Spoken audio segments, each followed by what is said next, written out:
अदा मौजूदा इलेक्शन तव्हां ॾिसो पिया त पाकिस्तान पीपल्स पार्टी जी जेका मुस्तक़िल डिमांड हुई त इलेक्शन जी डेट अनाउंस थिए, इलेक्शन जो शेड्यूल अनाउंस थिए, त उन जे नतीजे में सुप्रीम कोर्ट ऑफ पाकिस्तान हिन में ताउन कयो आहे ऐं इलेक्शन जी डेट अनाउंस थी आहे पहिरीं, उन खां पोइ शेड्यूल अनाउंस थियो आहे।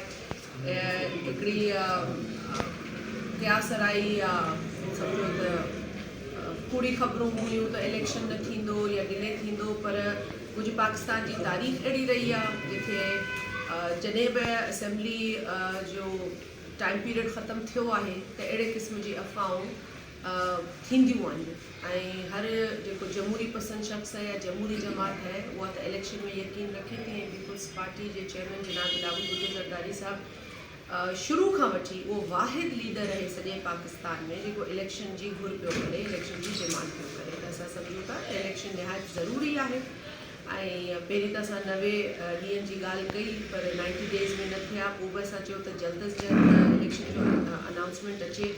इलेक्शन जी तारीख़ अचण खां पोइ हाणे जेको शेड्यूल अनाउंस थियो आहे असां हुनखे बि वेलकम चयो आहे ऐं असां इलेक्शन जी तयारी कयूं पिया। 27 डिसंबर जेको असांजी शहीद राणी जी शहादत जी वरसी आहे, उन ॾींहं ते असां ऑफिशियली पंहिंजी इलेक्शन जी कैंपेन जो आगाज़ कंदासीं जीअं त चेयरमैन बिलावल साहब चयो आहे। ऐं असां तमामु मीडिया जे तवसुत सां ऐं असांजे जेके बि हमदर्द आहिनि उन्हनि जी बि तवसुत सां इहो ज़रूरु चवणु चाहींदासीं त पाकिस्तान पीपल्स पार्टी जो मंशूर आवाम दोस्त आहे, ग़रीब दोस्त आहे, किसान दोस्त आहे, मज़दूर दोस्त आहे। त तव्हां हिन मंशूर ते एतमाद जो इज़हार कयो, पर पीपल्स पार्टी खे वोट ॾियो। असां अचो त असां हिन मुल्क में जेका महांगाई आहे, गुरबत आहे, बेरोज़गारी आहे, हुनखे ख़तमु कयो। छाकाणि असांजो जेको मुक़ाबिलो आहे उहो कंहिं जमात या कंहिं शख़्स सां या कंहिं इंसान फ़र्द सां न आहे। असांजो मुक़ाबिलो हिन मुल्क में जेके मसाइल आहिनि माण्हुनि जा, उन सां असांजो मुहाॾो आहे, उन सां असांजी जंग आहे। हिन में असां शामिलु थियो ऐं मुल्क जी तरक़ी लाइ पंहिंजो बि हिसो विझो।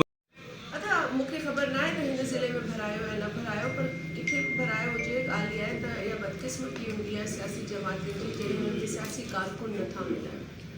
त आउं सम्झां थी त सियासी कारकुन हर जमात जो असासो आहे। पाकिस्तान पीपल्स पार्टी इहा अहिड़ी वाहिद जमात आहे जंहिंजो कारकुन बहादुर बि आहे ऐं कमिटेड बि आहे।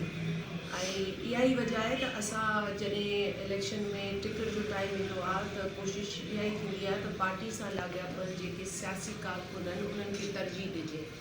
त इहा हर जमात जो फ़ैसिलो आहे त हुननि खे पंहिंजे कारकुननि मां को माण्हू नथो नज़र अचे या हुननि खे माण्हू जेके आहिनि उहे ॻोल्हणा पवनि था त केरु असांजी पार्टी जी नुमाइंदगी करे। त इहा उन्हनि जमातुनि जी बदकिस्मती आहे। असां वटि असांजो वर्कर असासो आहे, उहो असां सां गॾु बीठो आहे। इलेक्शन विढ़ंदड़ बि वर्कर हूंदो आहे ऐं वोट ॾींदड़ ऐं साथ हलंदड़ बि वर्कर हूंदो आहे। अच्छा, मोहम्मद ॾींहं में ऐलान कयो, छा इन जो को असरु तव्हां छा था महसूसु कयो? अदा छा असरु थींदो? पाकिस्तान पीपल्स पार्टी सांगड़ में इनक़लाब बर्पा करे छॾियो आहे। पाकिस्तान पीपल्स पार्टी जे दौरे हुकूमत में तव्हां ॾिठो आहे त सांगड़ में कहिड़ी तरक़ी जा कहिड़ा क़िस्म जा कमु थिया आहिनि। तव्हां रोडनि खे, रस्तनि खे, स्कूल्स खे, कॉलेजिस खे, तव्हां माण्हुनि जी जेका हिकिड़ी मुआशी हालत आहे उन में तव्हां सुधार ॾिठो आहे, बहितरी ॾिठी आहे। हर तबिके सां तालुक़ु रखंदड़ माण्हू खे अॼु जेको कम्युनिकेशन नेटवर्क सांगड़ जो बहाल थियो आहे न, उन जो फ़ाइदो थियो आहे। कारोबार कंदड़ खे थियो आहे, कॉलेज स्कूल वञण वारे खे थियो आहे, रोज़मर्रा जो जेको अचण वञण आहे माण्हुनि जो, हॉस्पिटल्स में माण्हू वेंदा आहिनि, एम्बुलेंसिस वेंदियूं हुयूं, तव्हां पहिरीं ॾिठो हो हाल, हाणे तव्हां ॾिठो आहे। मूंखे केरु ॿुधाए त अॼु हीअ त ॿुधाए सघे थो त कहिड़ो टुकड़ो तयारु न थियो आहे, पर हीअ शिकायत नथो करे सघे त हिते कमु न थिया आहिनि। हिते जेके बि कमु थिया आहिनि सो पाकिस्तान पीपल्स पार्टी जी हुकूमत कराया आहिनि। ऐं सम्झां थी जेकॾहिं माण्हुनि में शऊर हूंदो, ज़हन हूंदो, सोच हूंदी, अक़ुल हूंदी, सम्झ हूंदी त उहे पाकिस्तान पीपल्स पार्टी खे ई वोट कंदा। बाक़ी हर माण्हू जो इहो जमहूरी हक़ आहे, उहो इलेक्शन विढ़णु चाहे थो, पंहिंजी जेका बि कारकर्दगी आहे उनजी रोशनी में हुनजी मर्ज़ी आहे। पर जंहिं शख़्स जी ॻाल्हि तव्हां कई आहे उन सां उनखे पीपल्स पार्टी में बि तव्हां ख़बर आहे उन ते बि बीठो हो इलेक्शन में, पीपल्स पार्टी जी ही टिकट ते खटियो, पर पीपल्स पार्टी जे झंडे तले, पीपल्स पार्टी जे झंडे ऐं तीर ते खटियो हो। हाणे जेकॾहिं कंहिंजी ख़ुशफ़हमी आहे त हू तीर जे बिना कुझु आहे त ॿुधाए त मशवरो ॾींदसि त पोइ पंहिंजे फ़ैसिलनि ते गौर कनि। अच्छा ठीक, तव्हां मर्कज़ में बि रहिया आहियो, हाणे छा पिया सम्झो अहमियत में केतिरो वाधारो अची सघे थो तव्हांजी नज़र में? अदा हीअ त हाणे लाज़मी आहे त असांखे जेका अवामी वोट मिले थी ऐं जेके माण्हू जॉइन पिया कनि असांखे, जहिड़े क़िस्म जो माहौल आहे अॼु उहो त साज़गार आहे ऐं वॾी उमेदु आहे असांखे त असां मर्कज़ में बि हुकूमत ठाहींदासीं, असां सूबे में बि हुकूमत ठाहींदासीं, असां ॿियनि सूबनि में बि हुकूमत ठाहींदासीं। वज़ीर आला पीपल्स पार्टी जो पंजाब में बि वेठो हूंदो, इनशाला जेका वर्किंग असांजी हले पई। हाणे इलेक्शन जो माहौल आहे, हर को माण्हू पंहिंजो पंहिंजो मंशूर खणी निकिरे थो। पीपल्स पार्टी पंहिंजे मंशूर ते इलेक्शन विढ़ंदी, पंहिंजे नज़रिए ते इलेक्शन विढ़ंदी ऐं जेका असांजी कारकर्दगी आहे, सोच आहे, उन ते असांखे वोट मिलंदा।